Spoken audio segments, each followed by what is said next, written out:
स्वागत करता हूं आप लोगों का अपने YouTube channel Patel coaching centre में अपने इस वीडियो लेक्चर के साथ। देखिए विद्यार्थियों, आज मैं आप लोगों को क्लास 11 के फिजिक्स में गुरुत्वाकर्षण वाला चैप्टर पढ़ाने चल रहा हूं। ठीक है, और इसके पहले आप लोगों को डॉप्लर प्रभाव वाला चैप्टर पूरा पढ़ाया जा चुका है। तो जो बच्चे अभी आप स्टूडेंट ठीक है उस क्लास के वीडियो बना देखे हो तो आप प्ले लिस्ट में जाइए क्लास 11 के फिजिक्स में, उसमें आप देखेंगे तो डॉप्लर प्रभाव वाला चैप्टर पूरा विद न्यूमेरिकल आपको पूरा सॉल्व कराया गया न्यूमेरिकल के साथ है। ठीक है, आंकी के प्रश्नों भी उसमें हल कराया गया है। ठीक है, उतना आपको पूरा तैयार कर लेना है। तो आज देखिए हम लोग इसमें पढ़ेंगे गुरुत्वाकर्षण वाला चैप्टर पूरा।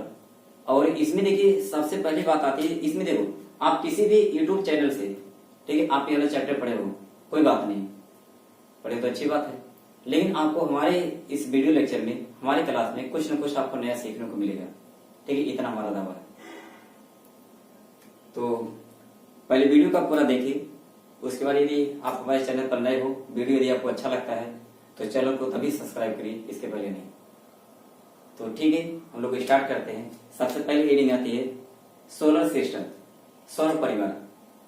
तो इस चैप्टर में देखिए स्टार्टिंग ही किया जाता है कि सर सौर परिवार होता क्या है, सोलर सिस्टम किसे कहते हैं या सोलर फैमिली किसे कहते हैं। ठीक है, तो इसकी परिभाषा आप कैसे देंगे, तो आप कहेंगे कि सूर्य ग्रहों एवं उनके उपग्रहों के परिवार को, सूर्य ग्रहों एवं उनके उपग्रहों के परिवार को हम क्या कहते हैं, सोलर सिस्टम कहते हैं, यानी सौर परिवार कहते हैं। ठीक है, परिभाषा क्या देंगे, सूर्य ग्रहों एवं उनके उपग्रहों के परिवार को हम क्या कहते हैं, सौर परिवार कहते हैं। ठीक है, सोलर सिस्टम कहते हैं। लेकिन याद रखिएगा कि इस परिवार के सदस्यों में, ठीक है, सौर परिवार के सदस्यों में कुछ छोटे सदस्य भी होते हैं। सौर परिवार के सदस्यों में कुछ छोटे सदस्य भी होते हैं, जैसे आपके क्षुद्र ग्रह हो गए, उल्का हो गए, उच्छल तारे हो गए। ठीक है, ये भी क्या होते हैं, मतलब कि सौर परिवार के एक छोटे सदस्य होते हैं। सौर परिवार के क्या होते हैं, छोटे सदस्य होते हैं। तो देखिए सदस्य चाहे परिवार का छोटा हो चाहे बड़ा हो, गिनना तो आपको सबको ही पड़ेगा। ऐसा तो नहीं कि आपकी फैमिली में ठीक है जितने वयस्क लोग हों, बुजुर्ग लोग हों, आप उनको गिन लीजिए, बच्चों को छोड़ दीजिए, कह दो ये हमारे परिवार के सदस्य नहीं, तो ऐसा तो हो नहीं सकता है। इसलिए जब भी परिभाषा बताएंगे तो इसको आप नोट पॉइंट में जरूर बोलेंगे कि सौर परिवार के सदस्यों में कुछ छोटे सदस्य भी हैं। ठीक है, जैसे क्षुद्र ग्रह, उल्का और पुच्छल तारे। तो परिभाषा आपकी बन जाती है कि सूर्य ग्रहों एवं उनके उपग्रहों के परिवार को, सूर्य ग्रहों एवं उनके उपग्रहों के परिवार को हम क्या कहते हैं, सौर परिवार कहते हैं। सौर परिवार के इन सदस्यों में कुछ छोटे सदस्य भी होते हैं। सौर परिवार के इन सदस्यों में कुछ छोटे सदस्य भी होते हैं, जैसे क्षुद्र ग्रह, उल्का और पुच्छल तारे। देखिए क्षुद्र ग्रह क्या होते हैं, कहेंगे कि मंगल और बृहस्पति के बीच में लगभग 3000 से अधिक पिंड है। ठीक है, जो मंगल ग्रह है और बृहस्पति ग्रह है उनके बीच में लगभग 3000 से अधिक पिंड सूर्य की परिक्रमा करते हैं। ठीक है, परिक्रमा कर रहे हैं, तो उन्हीं पिंडों को कहा जाता है क्षुद्र ग्रह। क्या कहा जाता है, क्षुद्र ग्रह। और इसके बाद ठीक है, मतलब कि वह चमकीले तारे जो पृथ्वी पर हमें टूटकर गिरते हुए नजर आते हैं।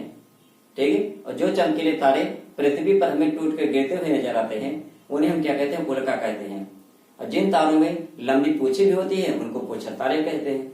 ठीक है, मतलब जो तारे टूट के गिरते हैं जिनमें लंबी लंबी पूछे होती है, लंबी पूछ होती है, उनका नाम कहते हैं पुच्छल तारे। जैसा नाम है पुच्छल तारे, ठीक है, पूछ वाले तारे, तो उनको हम क्या कहते हैं, पुच्छल तारे कहते हैं। ठीक है, तो अगर कोई पूछेगा क्षुद्र ग्रह क्या होते हैं तो आप बताएंगे कि मंगल तथा बृहस्पति के बीच में लगभग 3000 से अधिक पिंड सूर्य की परिक्रमा करते हैं।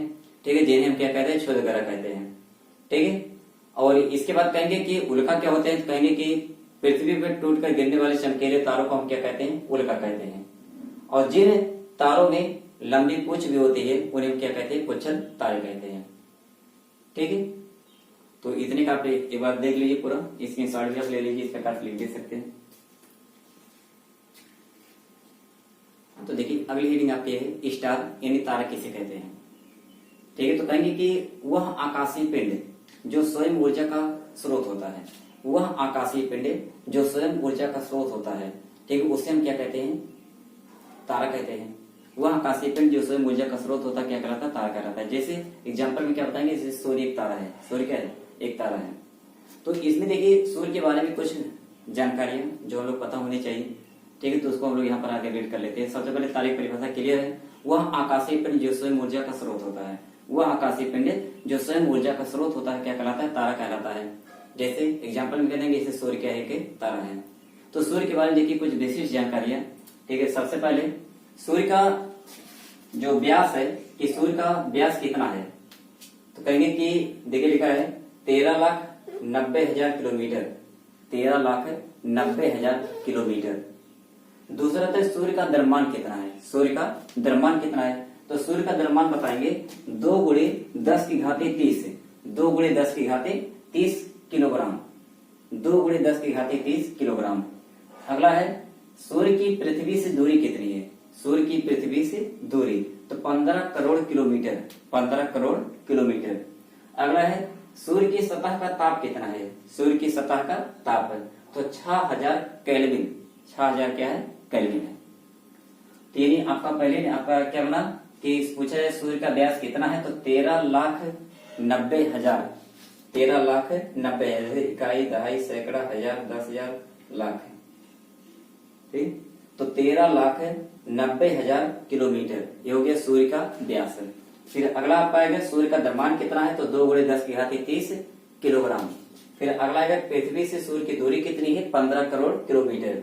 फिर अगला है सूर्य की सतह का ताप कितना है, तो बताएंगे 6000 केल्विन। और ये भी याद रखिएगा कि सूर्य के प्रकाश को पृथ्वी तक पहुंचने में कितना समय लगता है, तो कहेंगे 500 सेकेंड, 500 सेकेंड, ठीक है। यानी सूर्य के प्रकाश को पृथ्वी तक पहुंचने में कितना समय लगता है, 500 सेकेंड, ठीक है। अब इसको आप मिनट में चेंज करना चाहेंगे, 60 से भाग कर देंगे, मिनट में आ जाएगा। तारा किसे कहते हैं, तो कहेंगे कि वह आकाशीय पिंड जो स्वयं ऊर्जा का स्रोत होता है तारा कहलाता है। जैसे सूर्य क्या है कि तारा है। सूर्य का व्यास कितना होता है, 13,90,000 किलोमीटर। फिर सूर्य का द्रव्यमान कितना होता है, तो कहेंगे 2 गुणे 10 की घाते 30 किलोग्राम। फिर कि पृथ्वी से सूर्य की दूरी कितनी है, 15 करोड़ किलोमीटर। फिर सूर्य के सतह का ताप कितना है, 6000 केल्विन। फिर सूर्य के प्रकाश को पृथ्वी तक पहुंचने में कितना समय लगता है, तो बताएंगे 500 सेकंड। कितना लगेगा, 500 सेकंड। क्लियर है, ठीक है। इतना कवर कर लीजिए। इसके बाद हम फिर मिलते हैं अपने अगले वीडियो लेक्चर के साथ। तब तक के लिए बाय।